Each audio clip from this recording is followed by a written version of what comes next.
Halo, jumpa lagi bersama Codot Story. Ini adalah channel yang mengangkat sebuah kisah nyata, rumor, legenda, dan mitos di sekeliling kita dengan bentuk cerita bergambar. Jika kalian suka, jangan lupa klik tombol subscribe dan loncengnya ya.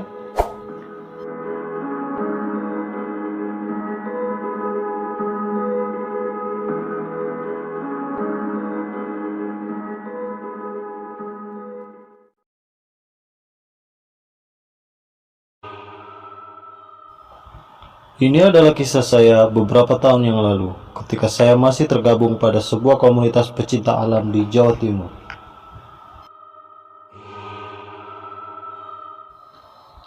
Suatu ketika, saya dan teman-teman komunitas melaksanakan kegiatan diklat bagi para anggota baru. Kita memilih lokasi yang tidak begitu ekstrim, sebuah pegunungan yang memiliki air terjun sebagai perkenalan awal bagi anggota baru, dan juga tidak begitu jauh lokasinya, masih berada di Jawa Timur itu sendiri.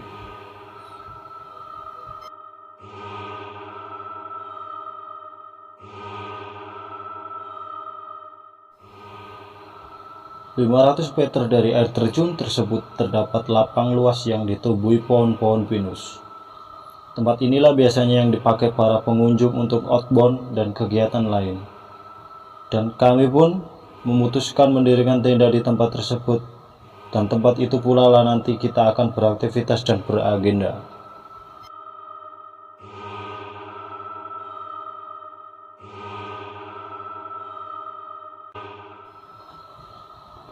Di sela-sela sibuknya kita mendirikan tenda dan menyiapkan keperluan yang lain, salah satu teman kita mengabadikan momentum dan sesekali dia selfie bergaya bak seleb ia. Sebut saja namanya Erlin.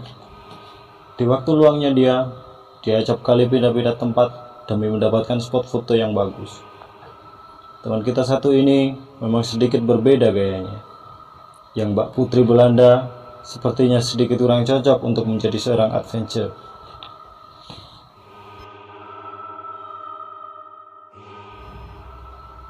Terakhir saya melihat dia kala itu berfoto sambil duduk di sebuah batu besar di samping jurang.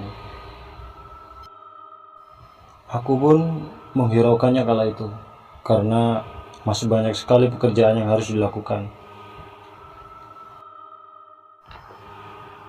Lalu tak menyia-nyiakan waktu yang singkat, setelah kita menyelesaikan tenda, kita para senior langsung berkumpul untuk mengagendakan acara-acara selanjutnya. Sedangkan para calon anggota baru dipersilakan untuk beristirahat sejenak di tenda masing-masing. Ya, sedikit demi sedikit acara pun kita mulai perlahan-lahan.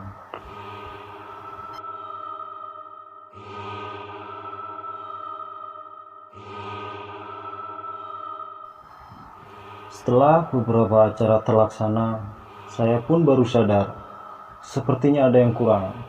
Oh iya, Erlin di mana? Dan dia izin mencari spot foto sampai beberapa kegiatan terlaksana, dan menjelang sore dia tidak ada.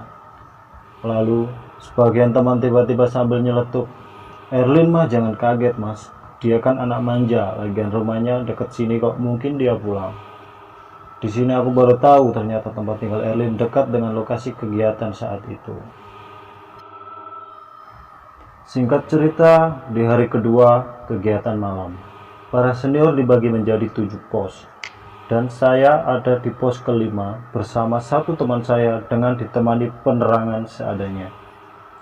Satu persatu peserta sudah sampai di pos saya dan mendapatkan materi dari saya. Lalu menjelang terakhir, nampak sekali satu orang laki-laki kurus tinggi hitam menghampiri pos kita. Saya pun tak menaruh curiga karena selain gelap, saya memang kehafal para calon anggota baru. Saya pun menyampaikan materi seperti biasa, dan dia pun saya suruh lanjut ke pos selanjutnya. Tetapi teman saya yang bagian mencatat daftar anggota, dia tercengang. Daftar dia di pos 5 ada 11 orang, sedangkan anggota baru cuma ada 10 orang.